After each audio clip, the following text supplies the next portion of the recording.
আসসালামু আলাইকুম। এটিএন বাংলা সংবাদে সবাইকে স্বাগত জানাচ্ছি। আফরোজা আক্তার কামাল। শুরুতেই বিআরবি কেবলস সংবাদ শিরোনাম। রামিসা ধর্ষণ ও হত্যায় ক্ষোভে ফুঁসছে গোটা দেশ। রাজনৈতিক দলসহ সর্বস্তরের মানুষের বিক্ষোভ। খুনির পক্ষে কোনো আইনজীবী লড়বে না, জানিয়েছে আইনজীবী সমিতি। ভায়োলেন্স চাইলেই ভুল করবে বিএনপি, পরিণতি ভালো হবে না, হুঁশিয়ারি আসিফের।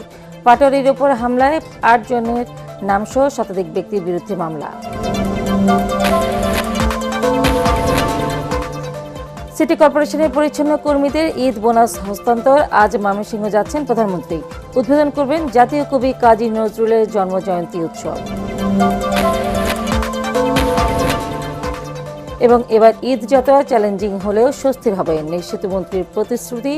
রাজধানী ছাড়ছেন কর্মজীবীরা। ঢাকা চট্টগ্রাম ও ঢাকা টাঙ্গাইল মহাসড়কে যানবাহনের তীব্র চাপ।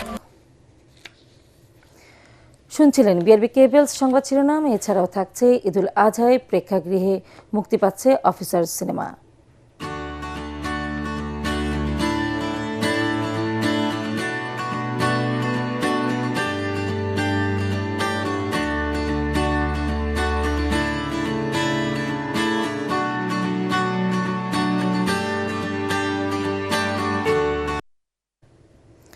এবার বিস্তারিত। শিশু রামিসাকে ধর্ষণ এবং নৃশংসভাবে হত্যার ঘটনায় ক্ষোভে ফুঁসছে রাজধানী সহ গোটা দেশ। দ্রুত বিচারের দাবিতে বিভিন্ন স্থানে বিক্ষোভ ও মানববন্ধন করেছে সামাজিক সংস্থা, রাজনৈতিক দলের অঙ্গ সংগঠন সহ সর্বস্তরের মানুষ। হত্যাকারীকে জনসম্মুখে সর্বোচ্চ শাস্তি নিশ্চিতের দাবি তাদের। এদিকে মিরপুরে রামিসার বাবা মার সঙ্গে দেখা করে সমবেদনা জানিয়েছেন নারী ও শিশু অধিকার ফোরামের আহ্বায়ক সেলিমা রহমান। আশ্বাস দিয়েছেন দোষীদের দৃষ্টান্তমূলক শাস্তির। ওদিকে শিশুটির ধর্ষক ও খুনির পক্ষে কোনো আইনজীবী লড়বে না বলে জানিয়েছে ঢাকা আইনজীবী সমিতি। আরও জানাচ্ছেন মুশফিকুর রহমান।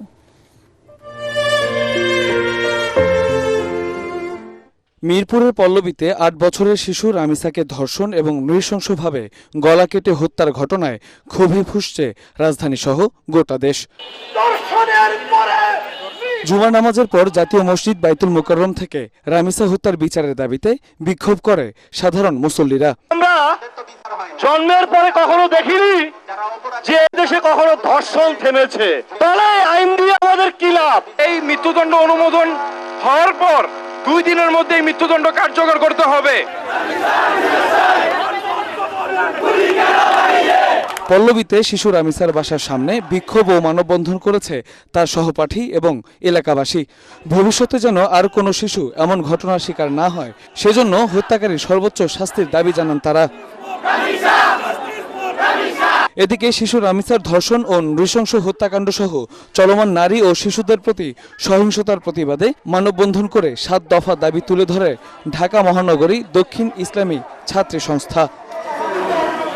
আজকে যদি আমরা এই রামিসা, আসিয়া, ইরাদের জন্য বিচার নিশ্চিত করতে না পারি, কালকে হয়তো আমার আপনার সন্তান, আমার আপনার বোন এই ঘটনার বলি হবে। আমরা এরকম দিন দেখতে চাই না। আমরা চাই না আর কোনো রামিসার ঘটনা সামনে আসুক। আমরা চাই না আর কোনো শিশুর নির্মম শৈশব নষ্ট হোক। এ সময় হত্যাকাণ্ডের বিচার বিলম্বিত হলে ভবিষ্যতে এ ধরনের ঘটনা আরও বাড়বে বলে জানান গুলশান সোসাইটির সদস্যরা। যত দ্রুত সম্ভব অভিযুক্তের সর্বোচ্চ শাস্তি নিশ্চিতের দাবি তাদের। যে অঞ্চল শিশু এবং নারীর প্রতি নিরাপত্তা দিতে পারবে না, ওই অঞ্চলের দায়িত্বপ্রাপ্তরাও আজকে আইনের সম্মুখীন হবেন। দেখবেন অনেকাংশেই কমে যাবে। এদিকে রামিসার বাবা মাকে সমবেদনা জানাতে মিরপুরে তাদের বাসায় যান সংরক্ষিত নারী আসনের এমপি সেলিমা রহমান এবং নিপুণ রায় চৌধুরী। এ সময় সেলিমা রহমান বলেন, সরকারকে অস্থিতিশীল করতে একটি চক্র সক্রিয়। রাষ্ট্র যখন দায়িত্ব নিয়েছে, তার সঙ্গে স্বরাষ্ট্রমন্ত্রী, আইনমন্ত্রী ছিলেন, তারা সকলে দায়িত্ব নিয়েছেন। সেই দায়িত্ব নিয়ে তারা খুব দ্রুত এর বিচার করবেন, যাতে করে জনগণের আস্থা ফিরে আসে। প্রধানমন্ত্রী তারেক রহমানের দেয়া প্রতিশ্রুতিতে ন্যায় বিচার পাবেন বলে আশাবাদী রামিসার বাবা আব্দুল হান্নান। প্রধানমন্ত্রী যত সহজ সরলভাবে আমাকে গ্রহণ করেছেন, আমার কাছে ভালোবাসা দিয়েছেন, আমার কাছে অঙ্গীকার দিয়েছেন, এর চেয়ে বড় আমি আর এই দুনিয়ার বুকে কিছু প্রত্যাশা করি না। অন্যদিকে এ ঘটনার ধর্ষক ও খুনির পক্ষে কোনো আইনজীবী লড়বে না বলে জানিয়েছেন ঢাকা আইনজীবী সমিতির সাধারণ সম্পাদক আবুল কালাম খান। আমাদের আইনজীবী সমিতির যেসব সদস্য আছেন, সাধারণ সদস্যরা সবাই আমাদেরকে দাবি জানিয়েছেন এই মামলায় আমরা কোনো আইনজীবী দাঁড়াবো না। এদিকে রামিসার হত্যার প্রধান আসামি সোহেল রানার অতীত ইতিহাস খুব খারাপ উল্লেখ করে দ্রুত তদন্ত প্রতিবেদন জমা দেওয়া হবে বলে জানান বিএনপির গোয়েন্দা বিভাগের অতিরিক্ত পুলিশ কমিশনার শফিকুল ইসলাম। তবে আমরা যতটুকু জানতে পেরেছি যে তার পিসিপিআর খুব একটা ভালো না, তার অতীত কর্মকাণ্ড খুব একটা ভালো না। গত মঙ্গলবার রাজধানীর পল্লবীতে নির্মমভাবে ধর্ষণ ও হত্যার শিকার হয় শিশু রামিসা। মুশফিকুর রহমান, এটিএন বাংলা, ঢাকা। এদিকে চট্টগ্রামের নগরের বাকলিয়ায় 4 বছরের শিশুকে ধর্ষণের ঘটনায় গ্রেফতার মনির হোসেন আদালতে স্বীকারোক্তিমূলক জবানবন্দি দিয়েছে। চট্টগ্রাম মেট্রোপলিটন ম্যাজিস্ট্রেট আবু বকর সিদ্দিকের আদালতে তাকে হাজির করা হয়। এ সময় ফৌজদারি কার্যবিধির 164 ধারায় আদালতে জবানবন্দি দেয় অভিযুক্ত। পরে মনিরকে কারাগারে পাঠানো হয়।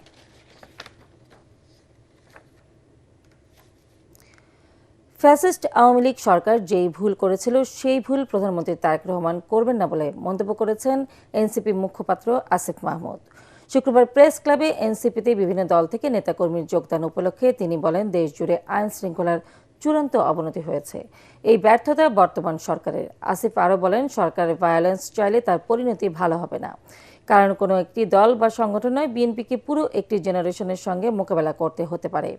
ওদিকে এনসিপি উত্তরাঞ্চলের মুখ্য সংগঠক সার্জিস আলম বলেন, বিএনপি পদে পদে তাদের 31 দফা ও জুলাই সনদের সঙ্গে প্রতারণা করছে।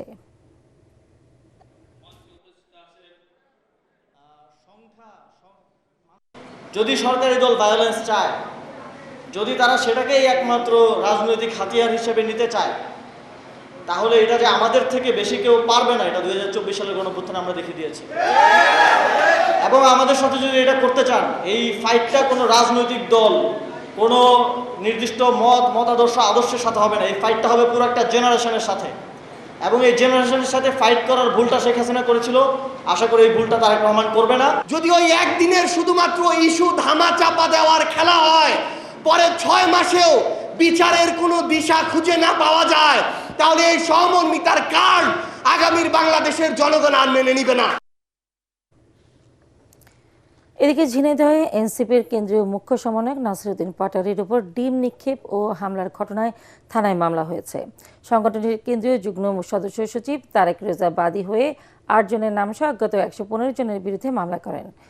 এতে ইসলামী বিশ্ববিদ্যালয়ের ছাত্রদলের আহ্বায়ক সাদেত আহমেদকে প্রধান ও ঝিনাইদহ জেলা ছাত্রদলের বর্তমানে সাবেক সাধারণ সম্পাদক সহ 8 জনের নাম উল্লেখ করা হয়েছে।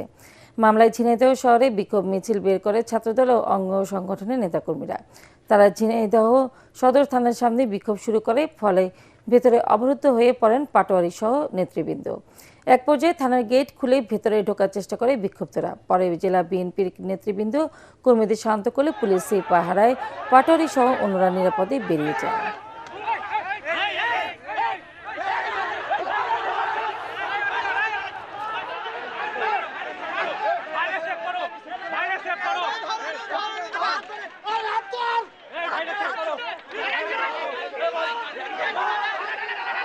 সরকার কি দেশে আইনের শাসন চায় নাকি জঙ্গলি শাসন চায়? দুপুর থেকে আমরা জঙ্গলি শাসনের মধ্য দিয়ে গিয়েছি। অবশেষে সরকারকে যখন গলা চিপে ধরেছি, তখন সরকার হলো মামলা নিতে বাধ্য হয়েছে। আমরা পুরো 18 কোটি মানুষেরকে বলবো, সরকারের আপনারা গলা চিপে ধরুন, যাতে সরকার আইনের শাসন বাস্তবায়ন করে। সব সিটি কর্পোরেশনের পরিচ্ছন্ন কর্মীদের জন্য ঈদুল আজহার ঈদ বোনাস হস্তান্তর করা হয়েছে। শুক্রবার সন্ধ্যায় গুলশানে বিএনপি চেয়ারম্যানের রাজনৈতিক কার্যালয়ে বোনাসের চেক তুলে দিয়ে নির্দেশনামূলক বক্তব্য দেন প্রধানমন্ত্রী তারেক রহমান। পরিচ্ছন্ন কর্মীদের জন্য নানা উদ্যোগের বিষয়ে কথা বলেন তিনি। এ সময় সংশ্লিষ্ট সিটি কর্পোরেশনের মেয়র ও প্রশাসকরা উপস্থিত ছিলেন। এর আগে পায়ে হেঁটে বাসা থেকে গুলশানে বিএনপির কার্যালয়ে আসেন বিএনপি চেয়ারম্যান। ঈদুল ফিতরের আগে সিটি কর্পোরেশনের পরিচ্ছন্নতা কর্মীদের 5,000 টাকা করে ঈদ উপহার দিয়েছিলেন প্রধানমন্ত্রী। জাতীয় কবি কাজী নজরুল ইসলামের 127তম জন্মজয়ন্তী উপলক্ষে আজ ময়মনসিংহের ত্রিশালে 3 দিনব্যাপী অনুষ্ঠানের উদ্বোধন করবেন প্রধানমন্ত্রী তারেক রহমান। তার আগমন ঘিরে ত্রিশাল সেজেছে নতুন সাজে। নিরাপত্তা ব্যবস্থা জোরদার সহ নেওয়া হয়েছে ব্যাপক প্রস্তুতি। এছাড়া 23, 24 ও 25 মে কবির স্মৃতি বিজড়িত কুমিল্লা ও দৌলতপুরে অনুষ্ঠানমালা আয়োজন করা হয়েছে। প্রতিনিধিদের তথ্য ও ছবি নিয়ে আশিকুর রহমানের রিপোর্ট। প্রধানমন্ত্রীর আগমন উপলক্ষে ময়মনসিংহের ত্রিশালে এখন সাজ রব। জাতীয় কবি কাজী নজরুল ইসলামের 127তম জন্মজয়ন্তী উপলক্ষে কবির স্মৃতি বিজড়িত ত্রিশালের দরিরামপুর নজরুল একাডেমি মাঠে আগামী 23 মে থেকে 3 দিনব্যাপী অনুষ্ঠানের উদ্বোধন করবেন প্রধানমন্ত্রী তারেক রহমান। তার আগমন উপলক্ষে চলছে ব্যাপক প্রস্তুতি। জাতীয়ভাবে ও প্রধানমন্ত্রীর উপস্থিতিতে এবার ত্রিশালে নজরুল জন্মজয়ন্তী পালিত হওয়ায় ত্রিশালবাসী উচ্ছ্বসিত। ত্রিশাল এবং ময়মনসিংহ বিভাগে উৎসবের রব সৃষ্টি হয়েছে। আমরা এই মেলাটি নিয়ে খুবই আশাবাদী। বিভাগের লক্ষাধিক মানুষ এই মেলায় আসেন। অনুষ্ঠানে অংশ নেওয়ার পাশাপাশি একটি খাল খনন কার্যক্রমেরও উদ্বোধন করবেন প্রধানমন্ত্রী। এরপর বিকেলে নজরুল অডিটোরিয়ামে ময়মনসিংহ উত্তর ও দক্ষিণ জেলা এবং মহানগর বিএনপির নেতৃবৃন্দের সাথে সাংগঠনিক সভায় যোগ দেবেন। ওনার পদার্পণ এটা আমাদের দীর্ঘ আকাঙ্ক্ষার প্রতিফলন। জাতীয় কবি কাজী নজরুল ইসলামের 127তম জন্মবার্ষিকী উদযাপন উপলক্ষে আমরা ত্রিশালবাসী তথা ময়মনসিংহ তথা গ্রেটার ময়মনসিংহের মানুষ আনন্দিত, উদ্বেলিত এবং উচ্ছ্বসিত। অনুষ্ঠানকে কেন্দ্র করে নিরাপত্তা ব্যবস্থা জোরদার সহ নেওয়া হয়েছে ব্যাপক প্রস্তুতি। বাংলাদেশ পুলিশের তো বিভিন্ন ইউনিট নিরাপত্তার দায়িত্বে থাকবে। এদিকে জাতীয় কবি কাজী নজরুল ইসলামের জীবনের গুরুত্বপূর্ণ অধ্যায় কুমিল্লার মুরাদনগরের দৌলতপুর। এ অঞ্চলে কাটানোর সময় কবির সাহিত্য জীবনে গভীর প্রভাব ফেলে। দৌলতপুরে বসে তিনি রচনা করেন বহু গান ও কবিতা। তার জন্মবার্ষিকী উপলক্ষে কুমিল্লা ও দৌলতপুরেও 3 দিনব্যাপী অনুষ্ঠানের আয়োজন করা হয়েছে। কুমিল্লায় নজরুল মঞ্চ ও একটি মুরাল ছাড়া তেমন কোনো স্থায়ী উদ্যোগ নেই বলে অভিযোগ স্থানীয়দের। দৌলতপুর অবহেলিত কোনো স্মৃতিগুলার কোনো সংরক্ষণ করা হয় নাই। জেলা প্রশাসকের কার্যালয় থেকে আমাদের যে কার্যক্রমগুলি পাঠানো হয়েছে এবং সময়ে সময়ে জেলা প্রশাসকের কার্যালয় থেকে যে নির্দেশনা প্রদান করেছে সেই আঙ্গিকে আমরা প্রস্তুতি গ্রহণ করেছি। শুধু অনুষ্ঠান নয়, বছর জুড়ে নজরুলের ঐতিহ্য রক্ষায় কার্যকর উদ্যোগ নেওয়ার দাবি স্থানীয়দের। আশিকুর রহমান, এটিএন বাংলা। এবার ঈদ যাত্রা চ্যালেঞ্জিং হলেও স্বস্তির হবে বলে মন্তব্য করেছেন সড়ক পরিবহন সেতুমন্ত্রী রুবেল আলম।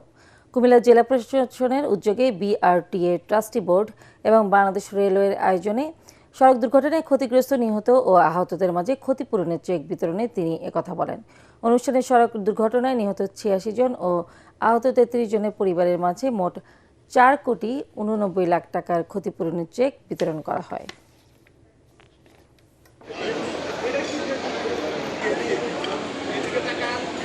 প্রায় 2.5 কোটি মানুষ এবং কুরবানিযোগ্য পশুকে মাত্র 3-4 দিনের মধ্যে পরিবহন করার একটা বড় চ্যালেঞ্জ। আমাদের যে অবকাঠামো, আমাদের যে আপনার ধরেন বাস, ট্রাক, যানবাহন যা আছে, এটা বড় চ্যালেঞ্জ হয়ে যায়। 3 দিনের মধ্যে এটাকে একেবারে ম্যানেজ করে নির্বিঘ্নে যাতায়াতটা আরামদায়ক করা, স্বস্তিতে করা একটু চ্যালেঞ্জ। তো সেই চ্যালেঞ্জ যেগুলি আছে সেগুলি আমরা সমাধান করার চেষ্টা করছি। ঈদুল আজহাকে সামনে রেখে রাজধানী ছাড়তে শুরু করেছেন কর্মজীবীরা। যাত্রাপথের ভোগান্তি এড়াতে অনেকে আগেভাগেই স্ত্রী সন্তানদের পাঠিয়ে দিচ্ছে বাড়ি। ঘরমুখী মানুষের চাপ বেড়েছে ট্রেন স্টেশন ও বাস টার্মিনালে। এদিকে অতিরিক্ত যানবাহনের চাপে সড়ক মহাসড়কে দেখা দিয়েছে যানজট। সাজ্জাদ জাহানের রিপোর্ট। ঈদুল আজহা উদযাপন করতে বাড়ির পথে রাজধানীবাসী। সাপ্তাহিক ছুটির দিন হওয়ায় ট্রেনে যাত্রীদের বেশ চাপ দেখা যায়।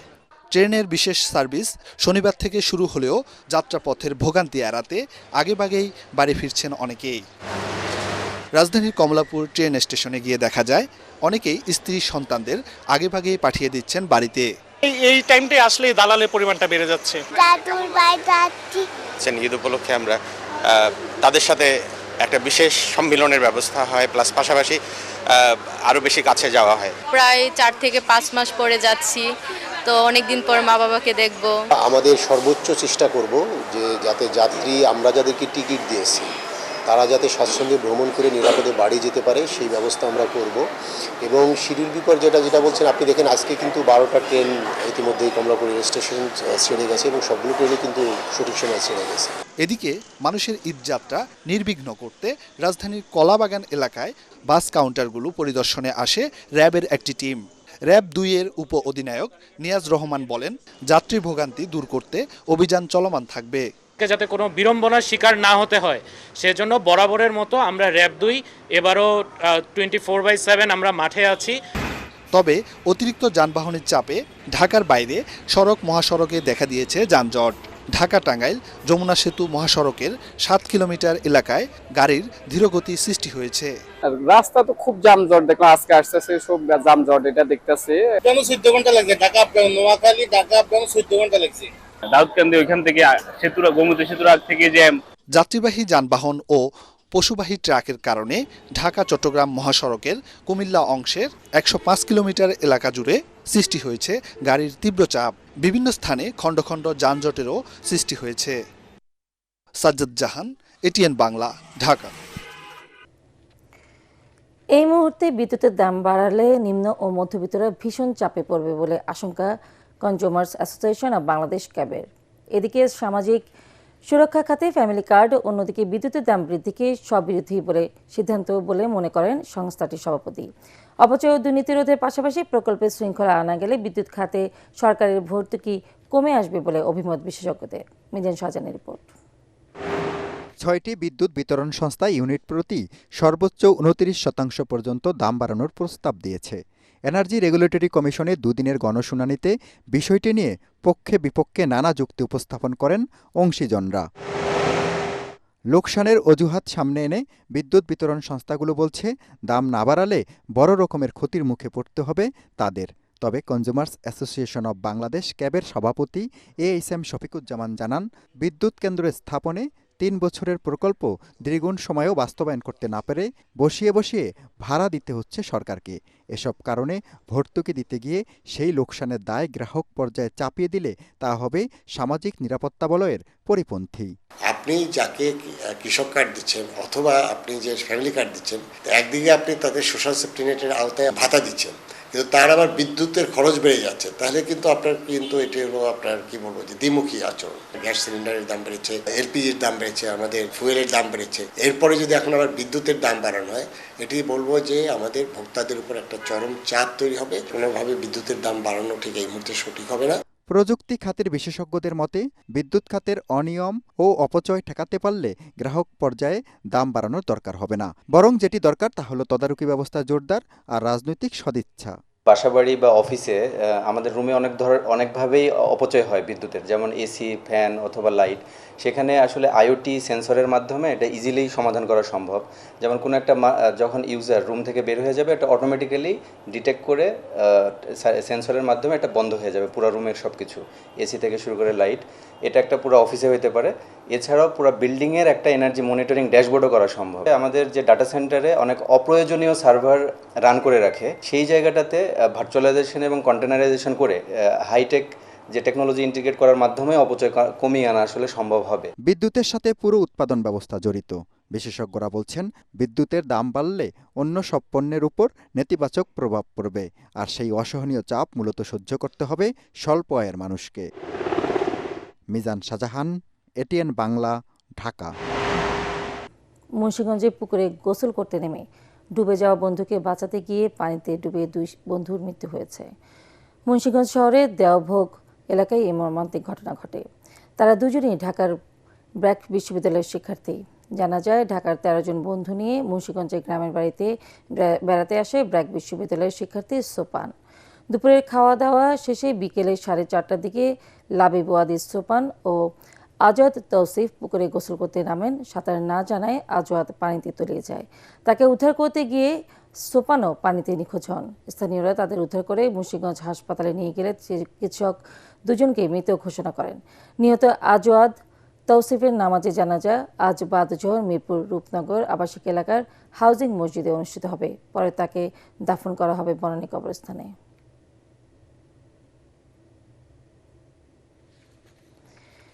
মেহেরপুরে ট্রাক ও মোটরসাইকেলের মুখোমুখি সংঘর্ষে 2 জন নিহত হয়েছে। রাতে মেহেরপুর মুজিবনগর সড়কের পিটিআই এর সামনে এই দুর্ঘটনা ঘটে। নিহতরা হলেন মোটরসাইকেল চালক নয়ন ও তার বন্ধু জীবন। নয়ন সদর উপজেলার খন্দকার পাড়ার হাপুর ছেলে ও জীবন একই উপজেলার বন্দর গ্রামের আমিনুল ইসলামের ছেলে। ফায়ার সার্ভিস বিভাগের স্টেশন অফিসার শামীম রেজা জানান, নয়ন একটি মোটরসাইকেল যোগে বন্দর থেকে বন্ধু জীবনকে তুলে নিয়ে মুজিবনগরের উদ্দেশ্যে রওনা হয়।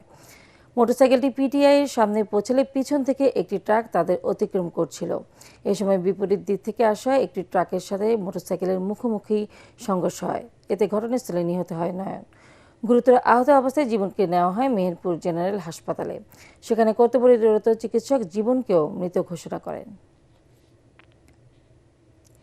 আন্তর্জাতিক সংবাদ।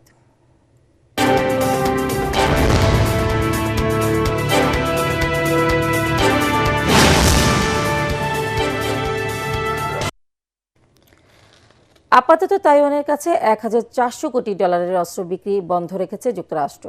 স্থানীয় সময় বৃহস্পতিবার সিনেটে এক শুনানিতে একথা জানান যুক্তরাষ্ট্রের নৌ দপ্তরের ভারপ্রাপ্ত প্রধান হাং কাও। ইরানের সঙ্গে চলমান যুদ্ধের জন্য গোলা বারুদের মজুদ ধরে রাখতে এই সিদ্ধান্ত নেওয়া হয়েছে। গত সপ্তাহে মার্কিন প্রেসিডেন্ট ডোনাল্ড ট্রাম্প ও চীনের প্রেসিডেন্ট শি জিনপিং এর সম্মতি বেইজিংয়ে অনুষ্ঠিত বৈঠকে তাইওয়ানে অস্ত্র বিক্রির বিষয়টি বেশ গুরুত্ব পায়। হাং কাও আরও জানান, মার্কিন প্রতিরক্ষা মন্ত্রী পিট হেগসেথ ও পররাষ্ট্রমন্ত্রী মার্কো রুবিও তাইওয়ানের কাছে অস্ত্র বিক্রির বিষয়টি দেখভাল করেন। যুক্তরাষ্ট্রের কংগ্রেস গত জানুয়ারিতে তাইওয়ানের জন্য নতুন অস্ত্র প্যাকেজ অনুমোদন করে, তবে এটি কার্যকর করতে ট্রাম্পের চূড়ান্ত অনুমোদন প্রয়োজন। Television camera journalist association TCA নির্বাচনে সভাপতি নির্বাচিত হয়েছেন এটিএন বাংলার সিনিয়র ক্যামেরাম্যান মোহাম্মদ মহসিন এবং সাধারণ সম্পাদক হয়েছেন NTV senior cameraman Mridha Mohammad Ripon. এছাড়া এটিএন বাংলার ক্যামেরাম্যান তপন কুমার সাহা, দপ্তর সম্পাদক ও একই প্রতিষ্ঠানের ক্যামেরাম্যান শেখ মোহাম্মদ মামুন, অরুণ চন্দ্র হাওলাদার কার্যকরী সদস্য নির্বাচিত হয়েছেন। শুক্রবার রাজধানীর কাউরান বাজারস্থ TCA কার্যালয়ে সকাল 10টা থেকে সন্ধ্যা 7টা পর্যন্ত ভোট গ্রহণ অনুষ্ঠিত হয়। পরে প্রধান নির্বাচন কমিশনার জিয়া জহির পল্লব এবং নির্বাচন কমিশনার শহীদ ইসলাম এবং হুমায়ুন কবির টিটু আনুষ্ঠানিকভাবে ফলাফল ঘোষণা করেন।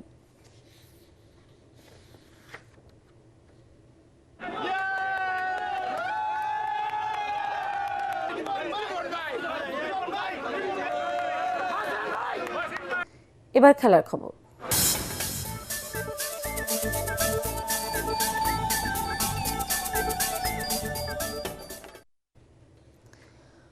কুল PSPA স্পোর্টস অ্যাওয়ার্ড 2025-এ ত্রিমুকুট জিতেছেন ফুটবলার হামজা চৌধুরী। রাজধানীর একটি হোটেলে জমকালো আয়োজনে তিনি বর্ষসেরা ক্রীড়াবিদ ও পপুলার চয়েস ও বর্ষসেরা ফুটবলারের পুরস্কার অর্জন করেন। বর্ষসেরা ক্রীড়াবিদের বিভাগে নারী ফুটবলার ঋতুপর্ণা চাকমা ও হকি খেলোয়াড় আমিরুল ইসলামকে পেছনে ফেলেন তিনি। এক ভিডিও বার্তায় হামজা বলেন, এই সম্মাননা পেয়ে তিনি গর্বিত ও পরিবার ও কোচ, সতীর্থ, বন্ধু ও সমর্থকদের প্রতি কৃতজ্ঞ। অনুষ্ঠানে প্রধান অতিথি যুব ও ক্রীড়া প্রতিমন্ত্রী আমিনুল হক বিজয়ীদের হাতে পুরস্কার তুলে দেন। এবারের আয়োজনে 16টি বিভাগে মোট 15 জন বর্তমান ও সাবেক ক্রীড়াবিদ, সংগঠক ও সংস্থাকে সম্মাননা প্রদান করা হয়। শেষ করছি অফিসার্স সিনেমার প্রিমিয়ারের খবর দিয়ে। ঈদুল আজহার আনন্দ বাড়াতে প্রেক্ষাগৃহে মুক্তি পাচ্ছে বদিউল আলম খোকন পরিচালিত অফিসার্স সিনেমা। এতে প্রধান চরিত্রে অভিনয় করেছেন জনপ্রিয় নায়ক DA তায়েব ও নায়িকা মাহিয়া মাহি।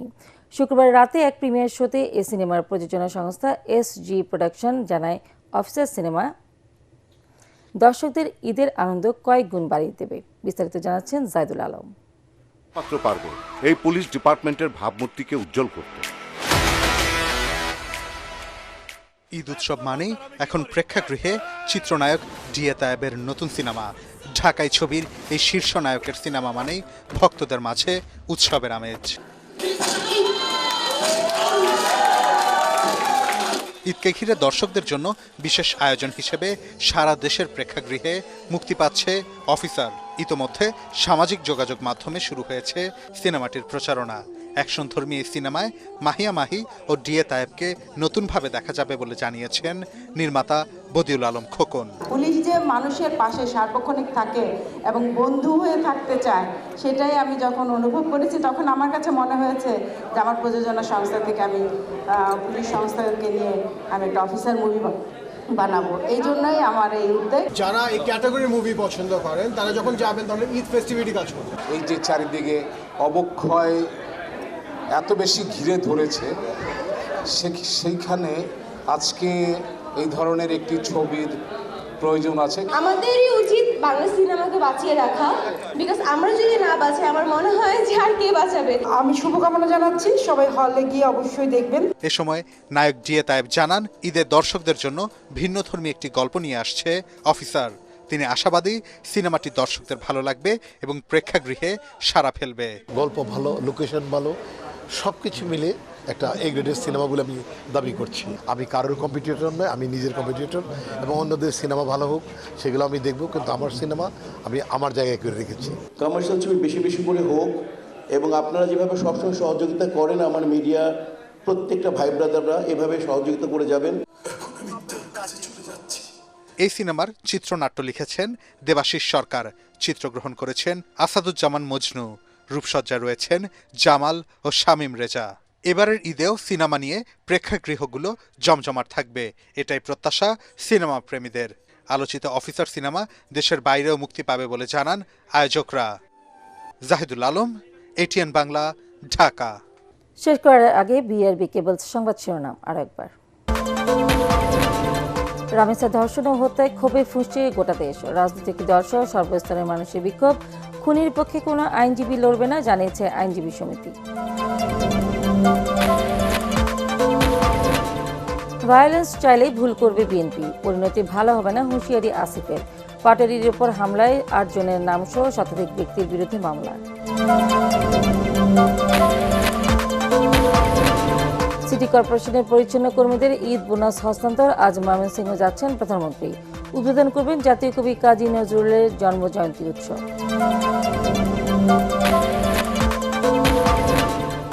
এবং এবার ঈদযাত্রা চ্যালেঞ্জিং হলেও স্বস্তির হবে সেতুমন্ত্রীর প্রতিশ্রুতি।